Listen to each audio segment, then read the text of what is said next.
borish uchun o'sha burchakdagi refleksiya zonalar uni tarqatib beradi. Maxsus ichak oshqozonda bu kodlangan holatda boradi. O'z mexanik ketmaydi. Masalan, bosh miya uchun boradigan yoki buyrak uchun boradiganlarda qon tomir ajratib beradi. O'zi uchun ketadi, alohida kodlangan. Bosh miya bilan oshqozon ichak, jigar birgalikda olib borib o'shani jo'natadi.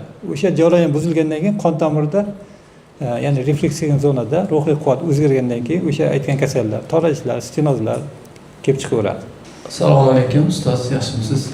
Alayhissalom.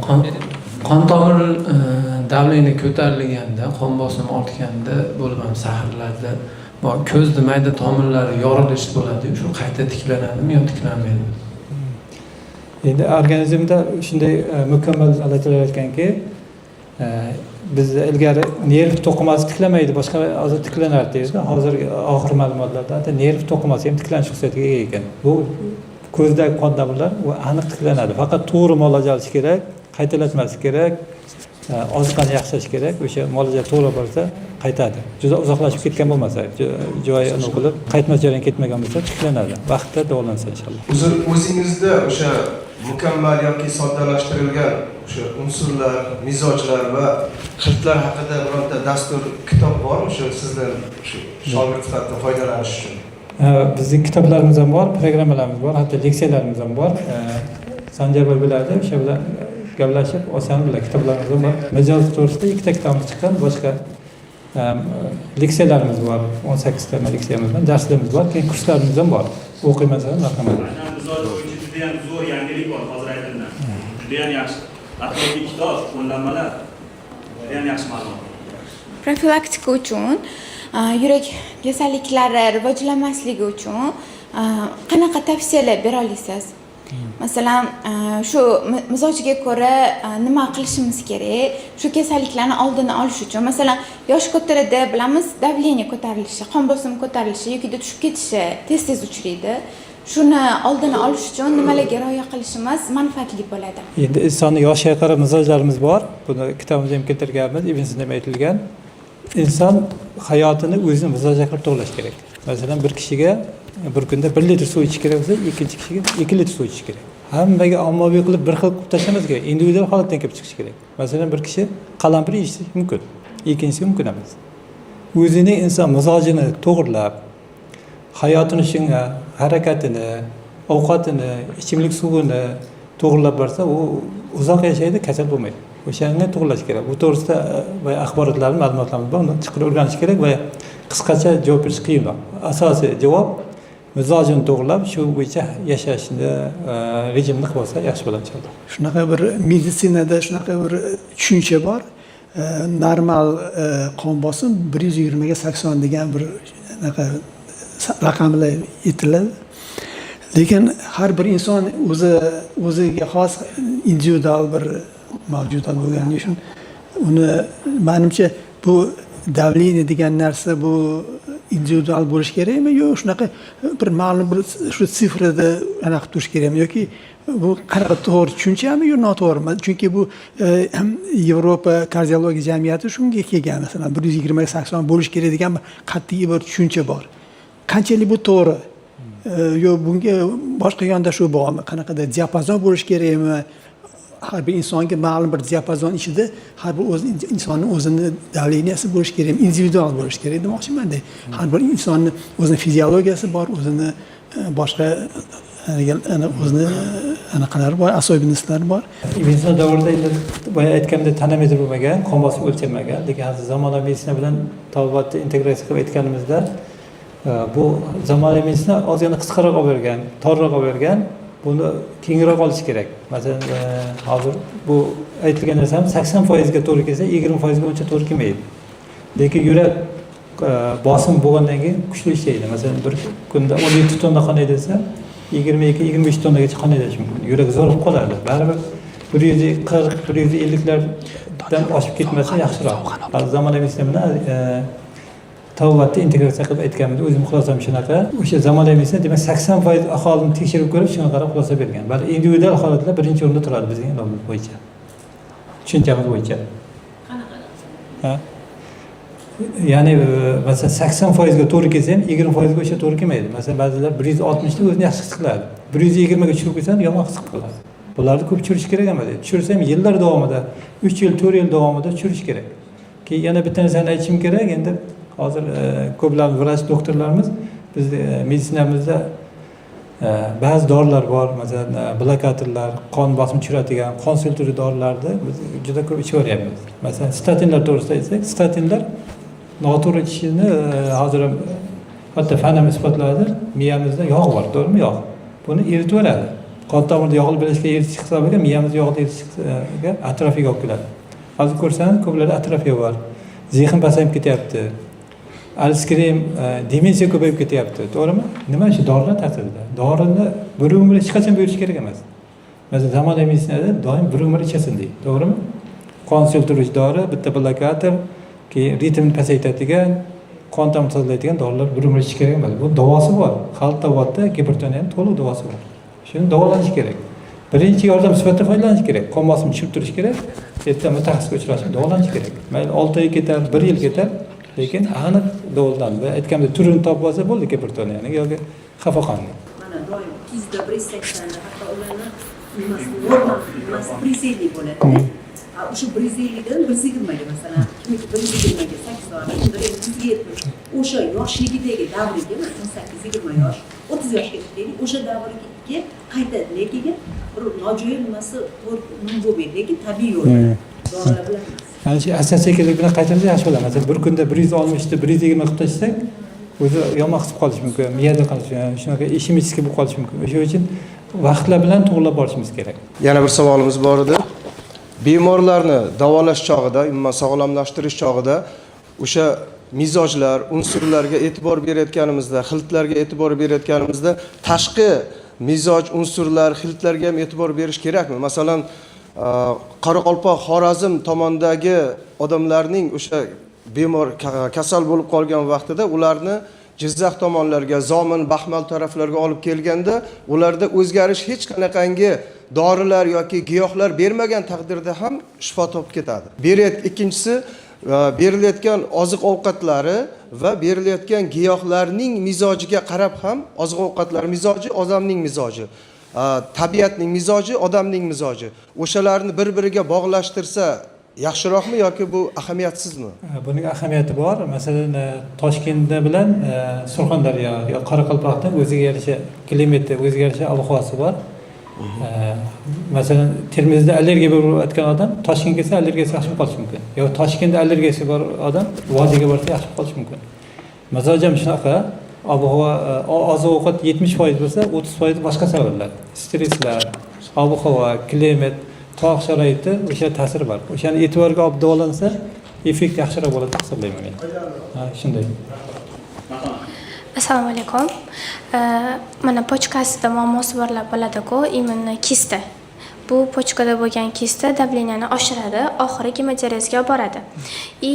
Gemodiarezga o'tirgandan keyin, ya'ni gemodiarez olishni boshlagandan keyin, ya'ni xiltlarni to'g'irlasa sog'ayib ketadimi? Men qarindoshim borlar, ularning pochkasida kistasi bor, bitta pochkasi yo'q, bittasida kista bor. O'sha gemodiarezga yaqinlashib qolgan, davleniyasi ochishib, o'sha tupurganda, misol qon tupuradigan holatga kelgan, lekin hali gemodiarezga olmadi. Buni xiltlarni to'g'irlab, mizojini to'g'irlab, lecheniya qilib davolasa bo'ladimi? Endi bu aytgan kasal murakkab kasallik va nefronlarning necha foiz faoliyat ko'rsatgan bilish kerak. Agar ko'p faoliyat ko'rsatmaydigan bo'lsa, balki gemodiarezga borishga majbur bo'ladi. Keyin mochvina, kreatinin, boshqa siydik ko'rsatmalar qarash kerak. Keyin vaqt qancha o'tgan, organizm qarash kerak. Tiklanish ehtimoli bor, lekin sal qiyinroq. Eng oshgan kreatinin qancha umuman davolash iloji bo'lmagan holat? Yo'q, kreatinni masalan 400 ni oshgandan keyin dializga buyuriladi. 400 ni oshgandan 380 kreatinin. 400 ni oshmasa davolasa bo'ladi. Lekin umumiy holat hisoblanadi. Individual holatlar, yurak qon tomir, oshqoz ichak umumiy holatga kirish kerak. Keyin agar aniqroq bilaman desam, buyrakda biopsiya qilib, necha foiz nefron ishlayotganini bilish mumkin. O'shanga qarab xulosa qilish mumkin. O'sha holatda hijoma, zuli qaysi biri uni holatni yengillashtirib turadi? Hijoma yordamchi sifatida ishlatiladi, qon ajrashlaydi, lekin nefronlarda o'lgan nefron tiklanmaydi. Doktorlar misol pochkangizga zuli oling deyishibdi. Zuli foydasi bor, qon ajrash yaxshilaydi va tirik turgan nefronlar tiklaydi. yordamchi bo'ladi. Yordam sifatida, asosiy davo sifatida ishlatilmaydi bizda. Kimda savol bor edi? Assalomu alaykum ustoz. Alaykum assalom. Xafaqon kasalligi bo'yicha oddiy, hammaga umumiy to'g'ri keladigan birinchi yordam choralari bormi? Oddiy. Hali umumiy tarzda tushuntirilganda osonroq bo'lsa yaxshi bo'ladi. darajasi baland birinchi yordam nima qilaylik bor? Endi xafaqon kasalligi bu aytganimizdek bir necha kasallikdan iborat. Endi hozir gipertoniyani nazarda tutayotgan bo'lsangiz, bunga birinchi yordam qon olish, keyin tinchlantiruvchi dorilar qilish, keyin sovutuvchi dorilar, zirk, limon, totimlarni berib, keyin bo'yin sohasini massaj qilish kerak. Buni turini topish kerak. Mana buyrakdan kelib chiqyaptimi, asab sistemasidan kelib chiqyaptimi, yurak qon tomiridami? Sababini topish kerak mutaxassis bo'lmasa. O'zi mutaxassis bo'lmasa, birinchi yordam ko'rsatib, keyin ertasiga mutaxassisga olib borish kerak. Faqat savollar juda ko'payib ketyapti. Vaqtimiz chegaralangan. Qisqaroq. Bo'ldi, ustoz hozirgi savolni davomi o'sha davleniyaning standartligini 80 ga 20 bo'lishi mumkin. Mana 120 ga sayt. Shunda o'sha issiq mizoj, sovuq mizojiga qarab ham o'sha standartlik o'zgaradimi? Hozirgi bu akamizning savolining davomi deydi. Mizojiga qarab o'zgaradi. Mizojiga qarab o'zgaradi. Mizojiga qarab o'zgaradi. Ba'zilarda masalan 90-100 ham normal, ba'zilarga 140-150 ham normal. O'sha uchun umumiy qilib aytib ketdim, bu sal chuqurroq va alohida yangimanda shu uchun temaga gaplashishimiz kerak. Men savol bermoqchiman, psixosomatik yo'lanish bilan davolashga qanday qaraysiz? Tabobatda qanday qaraysiz, meditsinada qanday qaraysiz? Endi psixosomatik davolash, Gippokratning bitta gapi bor, ruhini davolamay turib tanani davolamagan deymiz. İnsonda tanasi 1% bo'lsa, ruhiy holat 99% hisoblanadi. Yevropa olimlarining gapini aytyapman. Va aytgan energiya to'g'ri bo'lsa, bu inson sog'lomlashishiga yaxshi bo'ladi. Yana tabobatda ham ko'rsangiz, masalan, Xitoy meditsinasida ham meridian, to'g'rimi? Energiya. Vyetnamnikida ham ko'pida asosiy quvvat energiya bo'ladi. Bizning zamonaviy meditsinamizda aytganimdek, asosiy daliliy va tanaga e'tibor bergan. Masalan, tirik odamda ichak 5 metr bo'lsa, o'lgandan keyin 7 metr bo'lib qoladi. 2 metr qayerdan kelyapti? Energiya yo'qolgandan keyin uzayib qoladi, to'g'rimi? Shunday biz birinchi o'rinda psixosomatik holatni e'tiborga olishimiz kerak. Rahmat. Hurmatli do'stlar, mana hozir biz yig'ilganmiz, ko'pchilik aynan tabobat va tibbiyot yo'nalishi bo'yicha mutaxassislar yig'ilgan, to'g'rimi? Yoki bemorlar ham bormi? Umuman bu sferaga umuman aloqasi yo'qlar bormi? Qo'limizni ko'taraylik. Umuman tabobat va tibbiyotga mutaxassislik bo'yicha aloqasi bo'lmagan bemor insonlar ham kelganmi, tashrif buyurganmi? Yo'q, hamma mutaxassis ekan. Sizni bemor deb ayta olmaymiz. Ular olim, bioximik adashmasam, biofizik olimlar. Adham aka, familiyangiz? Fayziyev Adham aka. Rahmat tashrif buyurganingiz uchun. Xo'p, hurmatli do'stlar, keyingi savol. Aynan tabobat va tibbiyot mutaxassisligi bo'yicha ishlab kelinyapti. Lekin oramizda aynan mizojiga bog'lab bemorlarni ko'rish, tashxis qo'yish bor. Lekin oramizda o'zini mizojini bilmaydigan insonlar bor, yo'q emas, to'g'rimi? Uyat joyi yo'q, chunki o'rganish uchun kelganmiz. Kim o'zini mizojini bilmaydi?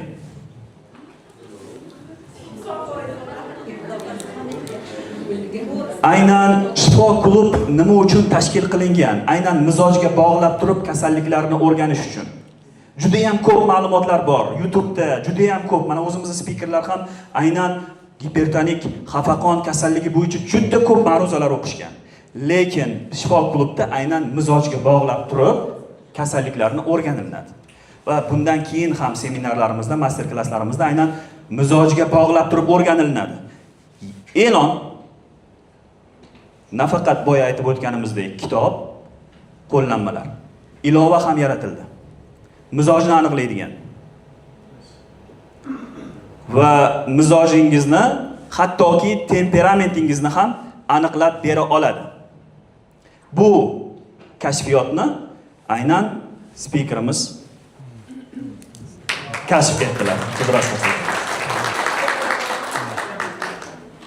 taklif qilganlarida Sanjarbek shunaqa narsa kashf qilindi, marhamat ko'ring o'zingiz dedilar. O'zingizlar ko'p, demak, kanalimizda Shifo klub kanalida hamma bor, menimcha. E'lon qildik va o'zlari ham aytdilar, aynan bitta savol berdim. Buni necha oy tadqiqot qildingiz? Endi ishlab chiqardingizmi yoki desam, 8 oydan beri shu yo'nalish bo'yicha ishlayapman, juda ham zo'r natija ko'ryapman deb aytdilar. Agar mizojingizni bilmoqchi bo'lsangiz, biz bu apparatlarni olib kelganmiz. Marhamat, bemalol murojaat qilib, o'zingizni mizojingizni, temperamentingizni va undan tashqari sizlarga qanday, demak, tashxis qo'yishgacha bo'lgan jarayonda hammasi chiqarib beriladi. Tanaffusda murojaat qilishingiz mumkin bo'ladi va ustozimizga agar savol tugagan bo'lsa, rahmat aytamiz. Guldiroz qarsaklaringiz. Ustoz, aynan Shifo klub nomidan sizga arzimas bo'lsa ham sovg'amizni taqdim etamiz. Rahmat tashrif buyurganingiz uchun.